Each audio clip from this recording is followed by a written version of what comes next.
siapa yang memukul seorang sehingga mati, pastilah ia dihukum mati. Jadi saudara, jadi tidak ada saudara di dalam orang Israel ya yang Tuhan berikan hukuman itu mata ganti mata, gigi ganti gigi, nyawa ganti nyawa.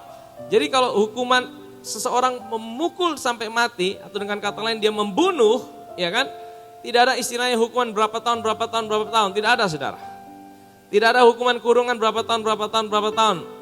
Ya kalau hukum dia bunuh orang kasih mati berarti dia juga harus mati. Itu hukumannya saudara. Itu hukuman yang diberikan saudara. Ya, nah sehingga kenapa saudara? Karena ya Tuhan itu tidak mau ada pembunuhan. Pembunuhan itu satu yang sangat serius. Karena pembunuhan itu bicara darah yang tertumpah. Ya, saudara tahu di dalam darah itu ada nyawa. Saudara tahu darah itu bisa berteriak, darah Habel berteriak. Makanya ketika darah tercurah saudara, ya maka penghukuman itu harus terjadi. Saudara kalau lihat di dalam Kejadian pasal 9 ayat yang ke-6. Coba kita ke sana secara cepat saja saudara. Kejadian 9 ayat yang ke-6 itu Tuhan sudah kasih itu hukum tentang pembunuhan. Jauh sebelum Tuhan kasih di Gunung Sinai saudara. Siapa yang menumpahkan darah manusia, darahnya akan tertumpah oleh manusia. Sebab Allah membuat manusia itu menurut gambarnya sendiri. Dengan kata lain saudara, nyawa ganti nyawa. Ayat 13, tetapi jika pembunuhan itu tidak disengaja ataupun tidak direncanakan, melainkan tangannya ditentukan Allah melakukan itu, maka aku akan menunjukkan bagimu suatu tempat kemana ia dapat lari.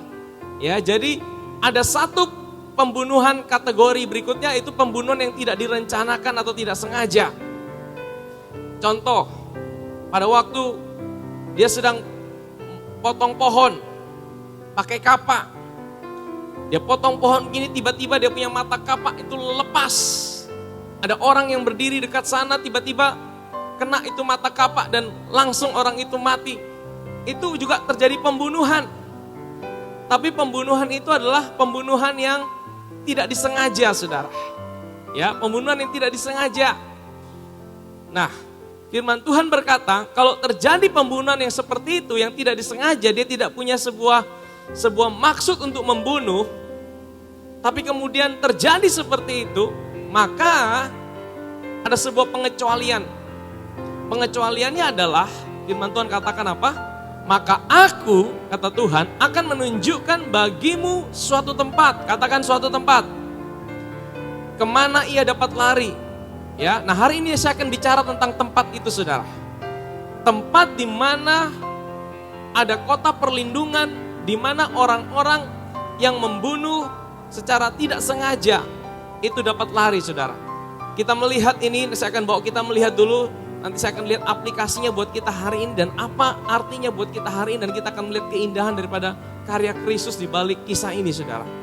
Yosua pasal 20 ayat yang pertama. Nah ini Yosua ini adalah waktu orang Israel sudah masuk ke tanah Kanaan.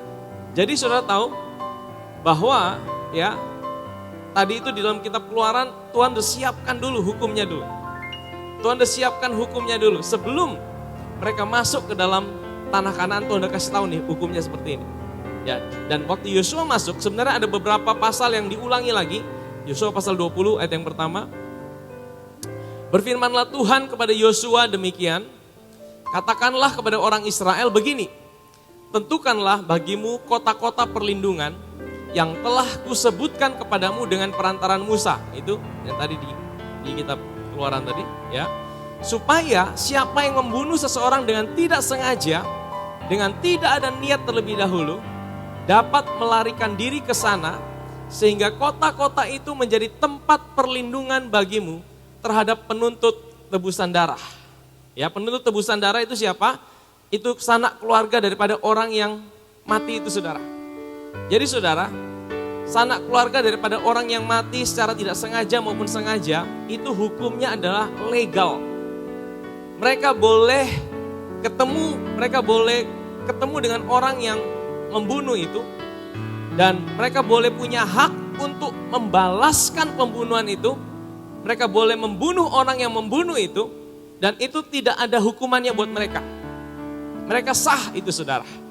Apabila ia melarikan diri ke salah satu kota tadi, maka haruslah ia tinggal berdiri di depan pintu gerbang kota. Jadi Tuhan kasih sebuah solusi, orang yang membunuh dengan tidak sengaja, dia bisa lari ke kota-kota yang Tuhan siapkan untuk mereka. Kota-kota ini adalah kota-kota orang Lewi, saudara.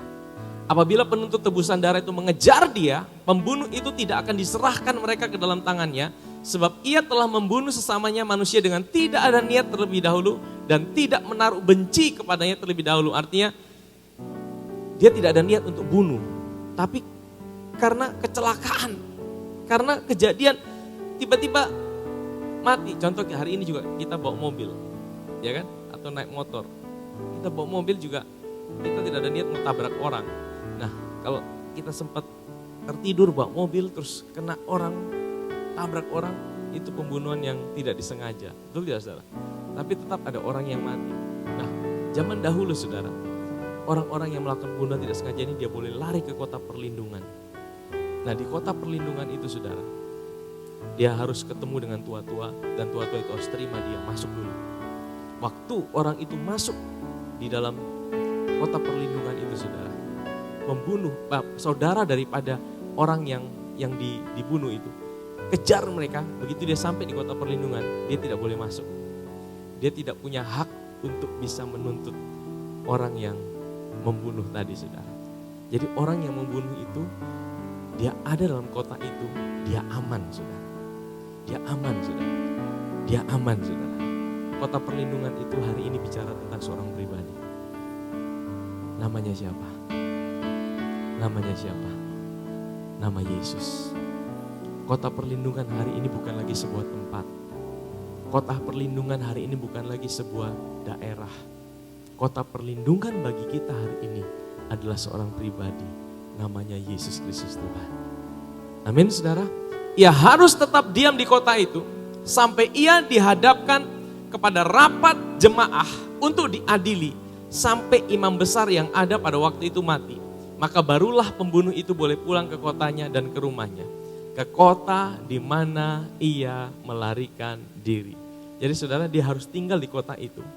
Selama dia tinggal di kota itu, dia aman. Tapi dia belum boleh keluar dari kota itu.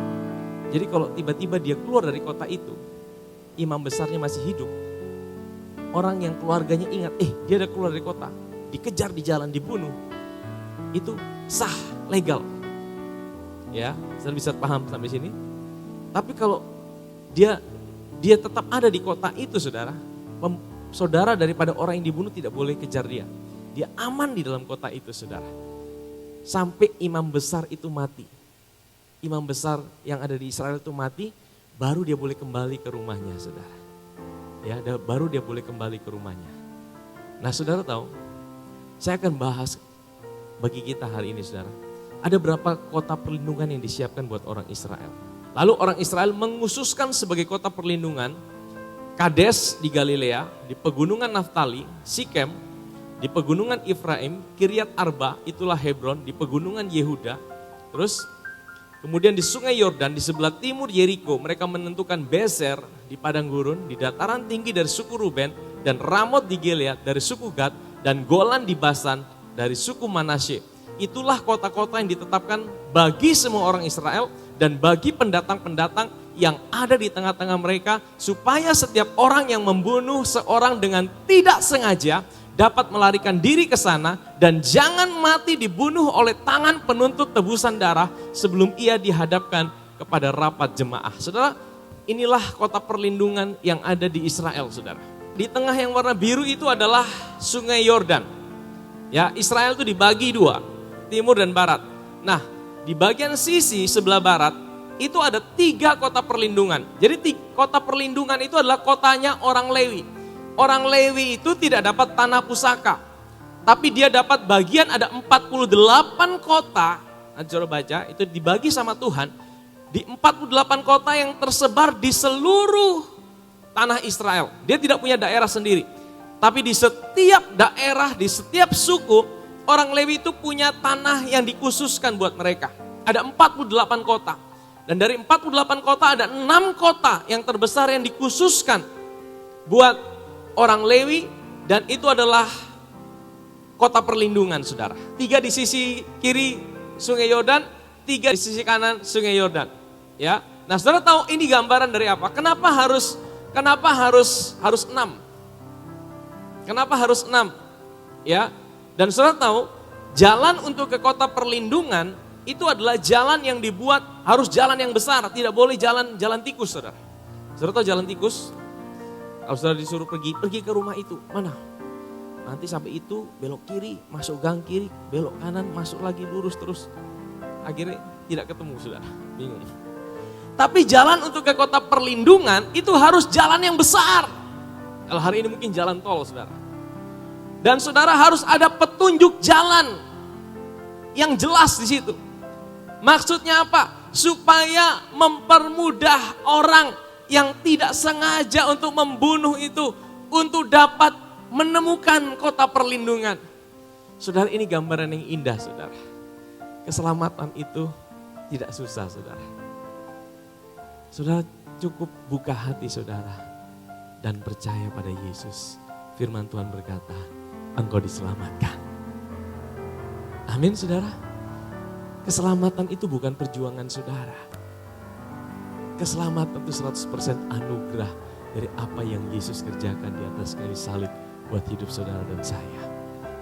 Oh pastor, kan Yesus pernah berkata, jalan keselamatan itu kan seperti jalan yang sempit. Saudara, waktu Yesus bicara seperti itu, Yesus sedang bicara tentang bagaimana orang Israel berusaha diselamatkan dengan hukum Taurat, saudara. Kalau orang diselamatkan dengan hukum Taurat, memang susah, saudara. Mana bisa dia lakukan 613 aturan tanpa cacat sedikit pun, pasti susah. Yesus bilang, tidak mungkin itu. Itu seperti masuk ke lubang jarum. Tidak mungkin bisa diselamatkan. Tapi kalau engkau datang padaku, keselamatan itu terbuka lebar. Karena engkau tinggal menerima aku. Jalan itu jalan yang besar. Amin, saudara. Itu hati Tuhan. Kalau Tuhan bikin keselamatan susah, di sorga itu nanti sepi, saudara. Saudara mau di sorga sepi atau rame? Kalau di sorga sepi, saudara, waduh tidak asik, saudara. Ada banyak orang suka bikin sorga jadi sepi dengan menaruh kukuk yang berat untuk orang bisa diselamatkan. Kamu harus buat ini, kamu harus buat ini, kamu harus buat ini, kamu harus lakukan ini supaya kamu diselamatkan. Yesus bilang apa? Cukup engkau percaya, terima aku, buka hatimu, engkau mengalami kelahiran baru, engkau diselamatkan. Amin, saudara. Amin. Ya. Saudara tahu jalan untuk ke kota perlindungan itu adalah jalan yang besar. Harus ada tanda yang jelas. Dan waktu orang, supaya apa? Saudara tahu kalau orang habis membunuh, dia tidak sengaja, dia panik, betul tidak, saudara? Dia tidak mungkin bisa datang pada orang keluarga itu bilang, minta maaf, minta maaf. Sebenarnya itu hal yang bagus, minta maaf. Tapi minta maaf tidak bisa menyelesaikan masalah. Minta maaf tidak bisa menghapuskan dosanya. Dari sini kita bisa belajar, keselamatan itu bukan soal kita menyesal atas dosa-dosa kita. Pertobatan itu bukan penyesalan saja. Saudara tahu, Yudas Iskariot, dia jual Yesus. Dia menyesal tidak, saudara? Dia menyesal tidak? Dia menyesal. Dia bilang, aku bersalah. Dia menangis. Firman Tuhan tulis dia menangis. Tapi penyesalan itu bukan pertobatan yang sejati. Kalau penyesalan pertobatan yang sejati, Yudas pasti tidak bunuh diri. Karena pertobatan itu adalah ketika kita mengerti hati Tuhan buat hidup kita. Orang yang membunuh dengan tidak sengaja, Tuhan tidak bilang kamu minta maaf dengan orang itu. Kamu pergi minta maaf, kamu selesai, kamu dikurangi hukuman kamu. Kamu bisa bayar, kamu punya salah. Mungkin kamu tinggal tambah tebusan sedikit, ganti uang kematian, ganti liang kubur dan sebagainya. Tidak bisa, saudara. Kalau dia membunuh dengan tidak sengaja, biarpun dia sampai sujud-sujud, dia harus mati. Karena darah ganti darah, nyawa ganti nyawa. Makanya yang harus dia lakukan pertama kali, bukan pergi minta maaf, dia harus lari. Lari kemana? Lari ke kota perlindungan. ini juga buat kita hari ini. Kalau engkau mau diselamatkan, engkau tidak bisa Tuhan minta maaf atau engkau menyesali perbuatanmu saja. Tidak bisa, saudara. Kalau engkau bersalah, engkau ada kegagalan. Setiap kita ini adalah orang-orang yang harusnya binasa, betul ya, saudara? Kita ini orang yang termasuk dalam orang-orang yang membunuh. Sekalipun mungkin kau tidak bunuh seseorang dengan pisau. Ya, mungkin kau bisa menyakiti hati orang. Itu seperti juga Tuhan katakan engkau seperti membunuh. Engkau udah lakukan banyak kesalahan. Itu seperti engkau juga membunuh. Harusnya kita juga mengalami kebinasaan. Tetapi Tuhan kasih cara, lari ke kota perlindungan. Lari ke kota perlindungan. Maka orang yang menuntut bayar sama saudara, itu tidak bisa menghabisi hidup saudara. Saudara, cara kita untuk diselamatkan cuma satu. Yaitu apa? Datang pada Tuhan. Ingat, kota perlindungan bagi kita hari ini, itu bukanlah sebuah tempat lagi. Bukanlah sebuah lokasi. Tapi adalah seorang pribadi yang hari ini selalu ada buat kita. Dia adalah Yesus Kristus Tuhan kita. Amin, saudara. Nah, saudara tahu kenapa harus 6? Kenapa harus ada 6 di kiri, 6 di kanan? Saudara tahu kenapa? Kenapa tidak cuma 1 saja? Kenapa tidak cuma 1 kota perlindungan, tapi harus ada 6 kota perlindungan? Tuhan tahu kalau cuma 1. Kalau dia satu di utara, dia di bagian selatan. Dia baru lari, dia capek di tengah jalan, dia kedapatan, dia mati. Tapi Tuhan kasih di semua tempat itu ada. Di semua daerah itu ada. Ya, hari-hari ini di mana-mana ada tempat isolasi mandiri ya. Supaya apa? Tidak jauh-jauh. Kalau semua terpusat di satu tempat, waduh, keburu ini dulu. Nah, Tuhan itu, saudara, dia siapkan. Kenapa mesti 6? Yang pertama, supaya setiap orang yang membunuh dengan tidak sengaja, dia cepat sampai ke kota itu dan dia dapatkan perlindungan. Dia dapatkan perlindungan. Ya, ini gambarnya buat kita hari ini apa? Kenapa harus 6? Saudara tahu, Tuhan itu tidak jauh. Saudara mau datang pada Tuhan, saudara tidak perlu pakai berapa langkah untuk ketemu Tuhan. Hari ini kalau saudara sedang dalam keadaan kesepian, saya bicara buat orang-orang yang hari ini kau merasa sendirian. Engkau merasa Tuhan itu sepertinya jauh, tapi Tuhan tidak pernah jauh. Kenapa Tuhan siapkan 6 kota perlindungan buat orang Israel? Supaya mereka dengan cepat bisa ke tempat itu. Begitu mereka gagal, mereka lari ke kota itu dengan cepat. Mereka akan sampai karena jalannya besar, karena ada petunjuk. Mereka akan dengan cepat sampai ke situ. Demikian pula hari ini, saudara. Dimanapun saudara berada, apapun situasi saudara, apapun kegagalan saudara, apapun hal yang buat saudara menjadi berat dalam hidup saudara. Saudara tahu, jawabannya cuma satu, datang ke kota perlindungan. Dan kota perlindungan itu adalah pribadi Yesus Kristus Tuhan. Dan dia tidak jauh, dia tidak berbelit-belit, dia tidak perlu birokrasi untuk ketemu dia. Kalau saudara mau ketemu pejabat, saudara harus buat janjian. Saudara harus datang buat appointment, buat janjian. Jam berapa bisa ketemu? Wah, jam gini masih sibuk, jam gini masih ada tamu, jam gini masih banyak hal yang dibicarakan. Saudara kadang-kadang mau ketemu dokter juga susah, ya kan? Akhirnya sudah mati duluan. Saya mau bilang, saudara, Tuhan kita, saudara bisa datang pada dia 24 jam sehari, 7 hari dalam seminggu. Saudara bisa datang kapan saja dan dia tidak pernah jauh dari hidup saudara. Amin, saudara. Saudara, Tuhan kasih gambaran yang indah sekali, saudara. Ya, ada 6. Dan kenapa dikatakan kota? Kenapa bukan tenda? Kenapa? Karena kalau tenda kapasitasnya kecil. Kalau kota, itu kapasitasnya besar. Amin, saudara. Artinya apa? Kalau orang yang kedapatan berbuat salah itu, dia harus lari. Yang pertama, dia temukan jalan yang besar. Yang kedua, petunjuk jalannya jelas. Yang ketiga, dia bukan datang ke tenda. dia datang ke kota. Kalau dia datang ke kota, itu bukan tempat yang kecil, itu tempat yang besar. Kalau saudara datang pada Tuhan, dia tidak pernah kekurangan. Dia selalu kelebihan supply. Supply-nya selalu lebih besar daripada demand. Kita dunia ini selalu main supply dan demand. Begitu demand-nya lebih tinggi, permintaan lebih tinggi, harga-harga jadi naik, saudara. Betul tidak, saudara? Barang langka pasti naik semua harga. Barang banyak harganya jatuh. Dunia selalu supply dan demand.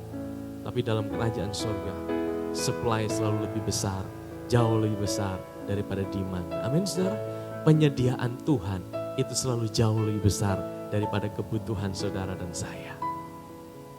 Amin, saudara. Penyediaan Tuhan jauh lebih besar daripada apa yang kita butuhkan. Ya. Dia menjawab doa kita bukan berdasarkan kebutuhan kita. Rasul Paulus berkata, Allahku yang sanggup memenuhkan segala keperluanmu. Menurut apa? Menurut apa? Menurut kebutuhanmu? Menurut keperluanmu? Menurut apa, saudara? Menurut kekayaan dan kemuliaannya.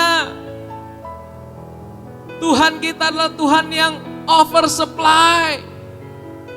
Tuhan kita adalah Tuhan yang more than enough. Tuhan kita adalah Tuhan yang lebih dari cukup. Amin, saudara. Waktu dia buat mujizat 5 roti dan 2 ikan. Apakah pas untuk orang Israel pada waktu itu? Selalu oversupply. Amin, saudara. Oversupply. Supply-nya selalu lebih besar daripada demand. Penyediaan Tuhan itu selalu lebih besar daripada kebutuhan kita. Dan dia menjawab pergumulan kita bukan berdasarkan kebutuhan kita, tapi berdasarkan kekayaan dan kemuliaannya.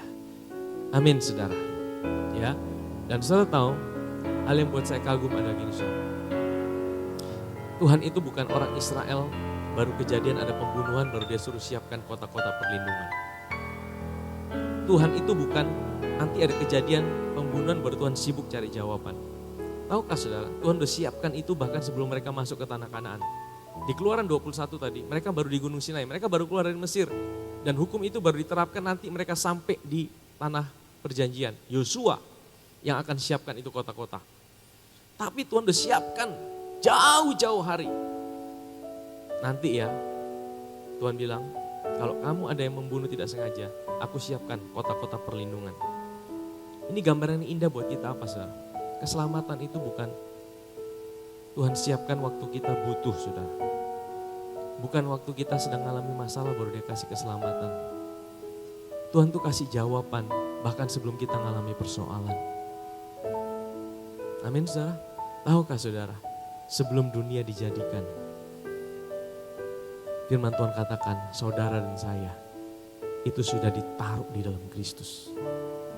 Kita belum lahir, kita belum ada secara fisik, kita belum lahir, Adam saja belum ada. Tapi saudara sudah ditaruh sama Tuhan di dalam Kristus. Bahkan sebelum manusia jatuh dalam dosa, Tuhan udah kasih jawaban buat dosa-dosa manusia. Jadi saudara, sebenarnya kita tidak perlu takut menjalani hidup ini. Karena apa, saudara? Karena sebelum saudara mengalami masalah, Tuhan sudah lebih dahulu menyediakan jawabannya. Tuhan itu bukan Tuhan yang waktu engkau mengalami masalah baru dia sibuk di sorga. Malaikat, ini anakku lagi mengalami masalah, cepat. Panik semua. Tidak, saudara. Hari-hari kita lihat banyak orang panik. Banyak orang stres. Karena apa? Kenapa orang panik? Karena dia tidak tahu apa yang harus dia buat. Kenapa orang panik? Karena dia belum pernah mengalami masalah itu. Kenapa orang panik? Karena dia pikir waktu dia mengalami masalah itu dia sendirian. Tapi saya mau kasih tahu, Tuhan kita adalah Tuhan yang sudah ada jauh sebelum masalah itu ada. Dia Tuhan yang sudah berikan jawaban bahkan sebelum kita menjalaninya. Dia Tuhan yang selalu ada buat kita bahkan waktu kita mengalami persoalan dan masalah. Amin, saudara. Nah, saudara tahu, jadi orang Israel itu harus masuk ke kota perlindungan. Mereka masuk kota perlindungan, saudara, untuk berapa lama, saudara? Ya harus tetap diam di kota itu sampai ia dihadapkan pada rapat jemaah untuk diadili. Oh betul, kamu tidak membunuh dengan sengaja. Ya betul. Oke, kamu tinggal di sini, ya. Kamu aman di sini. Kamu tidak boleh keluar, ya. Kalau kamu keluar, kamu mati. Tapi kalau kamu di dalam kota ini, kamu aman, ya. Sampai kapan? Sampai imam besar yang ada pada waktu itu mati. Jadi kalau imam besarnya tidak mati-mati, ya dia mesti di situ terus. Dia tidak boleh keluar, saudara. Imam besar itu tidak ada masa jabatannya sampai dia mati, saudara. Nanti dia mati, dia digantikan, dia jubahnya itu dipindahkan. Sampai imam besar yang ada pada waktu itu mati, maka barulah pembunuh itu boleh pulang ke kotanya dan ke rumahnya, ke kota dari mana ia apa? Melarikan diri. Waktu imam besar itu mati, ternyata saya selidiki lagi, waktu imam besar itu sudah mati, maka dia bebas. Dia boleh pulang ke rumahnya tanpa ada yang boleh ganggu dia, tanpa ada yang boleh bunuh dia. Karena apa? Imam besar sudah mati. Saudara, saya renungkan ayat ini artinya apa, saudara? Orang ini yang membunuh dengan tidak sengaja, memang dia dibebaskan dari penghukuman. Tetapi darah orang yang mati itu darah orang tidak bersalah, betul tidak, saudara? Darah orang yang mati tidak bersalah itu kan tertumpah di tanah. Dan saudara tahu, darah itu mencemari tanah itu, saudara. Sehingga tanah itu adalah menjadi tanah yang terkutuk dan menuntut balas. Juga jika ia menumbuk orang itu karena benci atau melempar dia dengan sengaja sehingga orang itu mati, next. Atau jika memukul dia dengan tangannya karena perasaan permusuhan sehingga orang itu mati, maka pastilah pemukul itu dibunuh. Ia seorang pembunuh, penuntut darah harus membunuh pembunuh itu pada waktu bertemu dengan dia. Tapi jika ia sekonyong-konyong menumbuk orang itu dengan tidak ada perasaan permusuhan atau tidak sengaja melemparkan suatu benda kepadanya, atau kurang ingat menjatuhkan kepada orang itu, lupa-lupa begitu, saudara, suatu batu yang mungkin menyebabkan matinya seorang sehingga orang itu mati, sedangkan dia tidak merasa bermusuh dengan orang itu dan juga tidak mengikhtiarkan celakanya, maka haruslah rapat umat mengadili antara orang yang membunuh dan penuntut darah menurut hukum-hukum ini. Next terus. Dan haruslah rapat umat membebaskan pembunuh dari penuntut darah, dan haruslah rapat umat mengembalikan dia ke kota perlindungan, ke tempat ia telah melarikan diri. Disitulah ia harus tinggal sampai matinya imam besar yang telah diurapi dengan minyak kudus. Ya, tadi sama di Joshua, ayat berikutnya, saudara. Tapi jika terjadi bahwa pembunuh itu keluar dari batas kota perlindungan tempat ia melarikan diri, dan penuntut darah mendapatkan dia di luar batas kota perlindungan dan penuntut darah membunuh pembunuh itu, maka tidaklah ia berutang darah. Makanya dia harus tinggal di kota itu sampai imam besar mati. Imam besar belum mati, dia keluar, dia mati, saudara. Ya, next ayat berikutnya. Sebab pembunuh itu wajib tinggal di kota perlindungan sampai matinya imam besar, tapi sesudah matinya imam besar, bolehlah pembunuh itu kembali ke tanah kepunyaannya sendiri. Next. Itulah semuanya harus menjadi ketetapan hukum bagimu turun-temurun di segala tempat kediamanmu. Next, setiap orang yang telah membunuh seorang haruslah dibunuh sebagai pembunuh menurut keterangan saksi-saksi, tapi kalau hanya satu orang saksi tidak cukup, 2 orang mesti. Janganlah kamu menerima uang tebusan karena nyawa seorang pembunuh tidak boleh diganti dengan uang. Janganlah kamu menerima uang tebusan karena seorang yang telah melarikan diri ke kota perlindungan, dia keluar dari kota perlindungan, imam besar boleh mati, dibayar pakai uang juga tidak boleh, saudara. Janganlah kamu mencemarkan negeri tempat tinggalmu. Kenapa? Sebab darah itulah yang mencemarkan negeri itu. Darah apa, saudara? Darah orang yang tidak bersalah. Waktu darah itu ditumpahkan, darah itu mencemarkan tanah itu, saudara. Ya, maka bagi negeri itu tidak dapat diadakan pendamaian oleh karena darah yang tertumpah di sana, kecuali dengan apa? Darah orang yang telah menumpahkannya. Jadi orang yang bunuh itu harus dibunuh. Tapi masalah orang bunuh kan sudah lari ke kota perlindungan, dia aman. Tapi darah udah terlanjur tercurah, tanah udah terlanjur tercemar. Bagaimana caranya? Caranya bagaimana? Kenapa imam besar harus mati? Waktu imam besar mati, dia bebas. Pendamaian itu terjadi. Kenapa, saudara? Karena semua dosa orang itu sudah dimasukkan ke dalam imam besar itu. Dan kematian imam besar itu mengadakan pendamaian buat orang yang bersalah itu. Saya bisa mengerti artinya buat kita hari ini. Imam besar kita siapa? Yesus. Kenapa dia harus mati? Kenapa dia harus mati di atas kayu salib? Apakah tidak bisa dia cukup? Saya ampuni dosa kamu. Bisa tidak? Bisa saudara. Tapi itu tidak menyelesaikan persoalan. Dia harus mati. Karena apa? Dosa, nyawa harus dibayar dengan nyawa. Nyawa harus dibayar dengan nyawa. Imam besar kita mewakili kita semua. Dia mati di atas kayu salib sebagai ganti mati kita. Untuk apa saudara? Yang pertama, untuk menghapus dosa kita, benar. Tapi yang kedua, untuk supaya kita dapat keluar dengan bebas. Dan kita bisa dapatkan warisan kita. Orang itu saudara, waktu imam besarnya sudah mati, dia bisa keluar. Dan apa? Dia dapatkan kembali hak-haknya. Rumahnya, keluarganya. Apa yang dia punya di tempat kelahirannya. Dia dipulihkan, dia dapatkan kembali. Saudara, ini gambaran yang indah buat kita hari ini. Kenapa imam besar kita harus mati di atas kayu salib? Bukan hanya mengampuni dosa saudara, tapi dia juga memberikan kita bagian di dalam kerajaannya. Kita adalah ahli waris kerajaannya. Saudara tahu ahli waris? Kapan saudara dapat warisan? Bisakah orang hidup? Biasa orang buat apa? Warisan itu biasa untuk apa? Kematian, betul ya? Wasiat itu kan untuk kematian, betul?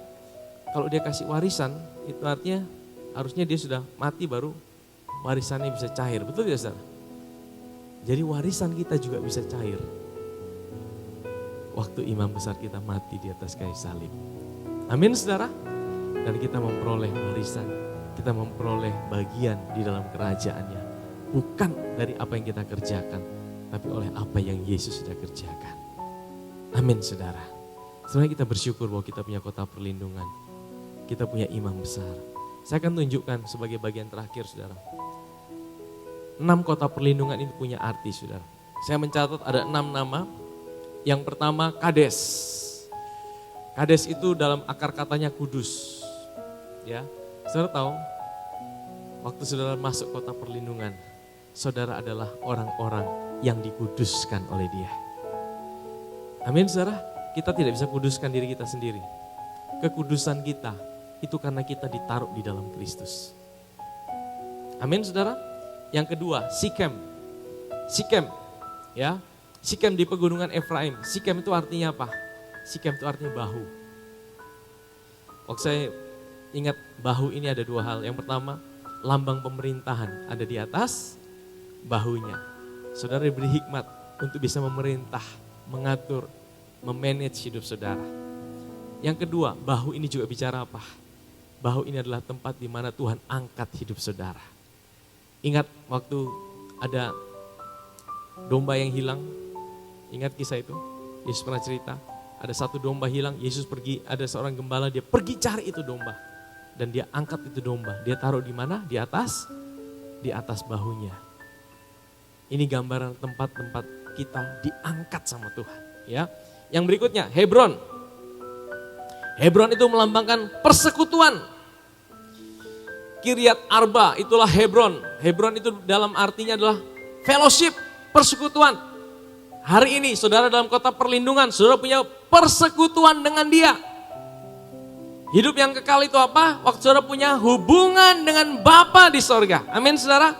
Saudara dalam kota perlindungan, saudara punya relationship, fellowship, hubungan dengan Bapa kita di sorga. Hubungan itu tidak pernah terputus. Karena apa? Saudara selalu ada dalam Dia. Kecuali saudara tidak sadar sama Dia. Ya, Dia selalu ada buat saudara. Dia selalu ada buat saudara. Yang berikutnya, Beser. Beser ini artinya adalah benteng. Benteng yang kuat. Waktu kita ada dalam kota perlindungan, saudara ada dalam tempat yang paling aman. Saya bilang gini saudara, sebagai anak Tuhan itu, apapun yang kita alami, kita tetap menang saudara. Kita tetap menang. Karena apa? Karena kemenangan itu bukan berdasarkan pencapaian kita. Kemenangan itu berdasarkan pencapaian Tuhan buat kita. Kalau kemenangan didasarkan pencapaian kita, saya percaya hidup kita itu tidak selalu menang. Banyak gagal, banyak kekalahan hidup kita, apalagi hari-hari ini. Tapi saudara mesti sadar, engkau lebih daripada seorang pemenang. Oleh karena Dia yang telah mengasihi hidup saudara. Amin saudara. Engkau lebih daripada pemenang. Saya mau bilang sama saudara yang terbaring di tempat sini. Engkau lebih daripada pemenang. Engkau sedang mengalami kesulitan. Engkau lebih daripada pemenang. Karena apa? Karena Yesus telah mengasihi hidup saudara. Dan tidak ada yang bisa memisahkan hidupmu daripada Dia. Berikutnya saudara. Ramot. Ya. Ramot di Gilead. Ramot itu artinya apa saudara? Tempat yang tinggi. Tempat yang tinggi. Dataran tinggi. Saudara diangkat sama Tuhan. Diangkat sama Tuhan. Saudara ada di tempat yang tinggi. Di posisi di sebelah kanan Bapa di surga. Yang terakhir, Golan. Golan itu artinya apa? Golan itu artinya sukacita.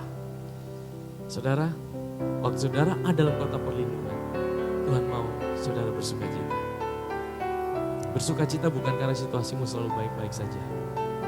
Bersukacita bukan karena apa yang kau inginkan selalu tercapai. Bersukacita karena kau tahu siapa yang punya hidupmu dan Dia selalu ada buat hidupmu dan Dia tidak pernah tinggalkan kau. Amin saudara. Waktu engkau bersukacita, hari-hari ini saudara kita perlu bersukacita. Kita perlu bersukacita. Justru di saat-saat seperti ini saudara, engkau harus bersukacita. Karena apa? Waktu engkau bersukacita, engkau tahu bahwa Tuhan ada buat hidupmu. Dan itu membangkitkan sukacita dari Tuhan adalah perlindungan kita. The joy of the Lord is our strength. Hari-hari ini orang butuh perlindungan. Tidak ada tempat yang aman. Mau kemana-mana jadi takut saudara. Tapi saudara tahu perlindungan kita adalah ketika engkau bersukacita. Ayo yang di rumah sakit, ayo yang di rumah, ayo bersukacita. Bersukacita karena apa? Bukan karena engkau tidak sakit, bukan karena engkau tidak mengalami situasi yang buruk. Bersukacita karena Tuhan mencintai hidupmu. Dia selalu ada buat engkau. Dia tidak pernah tinggalkan engkau. Biarkan engkau ada sukacita dari dalam yang mengalir itu. Dan saya percaya tubuh kita ini dirancang sama Tuhan. Ada namanya self imun. Ada namanya itu tubuh kita itu punya kekuatan untuk bisa menyembuhkan diri kita sendiri. Zaman dahulu kan tidak ada obat-obatan. Zaman dahulu orang hidup bagaimana bisa sembuh? Dari dalam ini Tuhan ciptakan tubuh kita. Makanya Tuhan kasih satu kunci. Hati yang gembira adalah obat yang manjur. Amin saudara. Saudara mau minum obat apapun yang mahal, yang paling hebat apapun. Tapi kalau hati saudara stres, depresi terus, tetap saudara tidak sembuh saudara. Tapi kalau saudara dimulai dari hati yang gembira, waktu saudara bersuka cita, itu membuat tubuh saudara menghasilkan obat yang manjur buat sakit penyakit saudara. Amin saudara. Pagi hari ini saya berdoa. Kita punya kota perlindungan. Kota perlindungan yang tidak bisa kita dapatkan dengan kekuatan kita sendiri. Orang yang membunuh, saya mau tutup dengan ini saudara. Saudara tahu kota perlindungan kan itu hanya buat orang-orang yang tidak sengaja membunuh. Betul ya saudara? Kalau kita cuma tidak sengaja berbuat dosa, wah ini masuk hitungan buat kita. Tapi seberapa kita yang dalam hidup ini banyak kali kita sengaja berbuat dosa. Tidak ada ya, di rumah juga tidak ada. Saya percaya ada dosa-dosa yang kita sengaja. Ada dosa-dosa yang kita rencanakan mungkin. Ada juga mungkin yang kita tidak rencanakan. Tapi tahukah saudara, yang ada di perjanjian lama itu tidak sempurna, itu cuma bayangan. Tapi waktu Yesus naik di atas kayu salib, saudara lihat apa yang dia katakan. Ya Bapa, ampunilah mereka, karena mereka tidak tahu apa yang mereka perbuat. Saudara tahu, apa yang Yesus ngomong dengan siapa ini? Ngomong tentang siapa ini? Dia ngomong tentang orang-orang yang salibkan dia. Kira-kira orang-orang yang salibkan dia itu tidak sengaja bunuh Yesus atau tidak direncanakan atau mereka udah buat rencana dari jauh-jauh hari. Mereka udah rencanakan pembunuhan berencana saudara. Mereka selalu cari cara untuk bunuh Yesus. Imam-imam besar, ahli-ahli Taurat, mereka selalu cari kesempatan untuk bunuh Yesus. Tapi di atas kayu salib Yesus bilang apa? Ya Bapa, ampunilah mereka, karena mereka tidak tahu atau mereka tidak sengaja melakukan apa yang mereka lakukan. Yesus membuat kategori apa yang disengajakan itu. Yesus ganti menjadi dosa yang tidak disengaja. dan itu masuk. Mereka punya hak juga untuk masuk dalam kota perlindungan. Dan ini memberikan kita sebuah kepastian. Hari ini siapapun saudara, baik engkau lakukan dosa sengaja atau tidak sengaja, engkau juga bisa masuk dalam kota perlindungan. Bukan karena engkau baik. Engkau tidak bisa minta maaf karena dosa-dosamu. Engkau cuma cukup lari ke kota perlindungan itu. Dan kota perlindungan itu adalah Yesus Kristus Tuhan.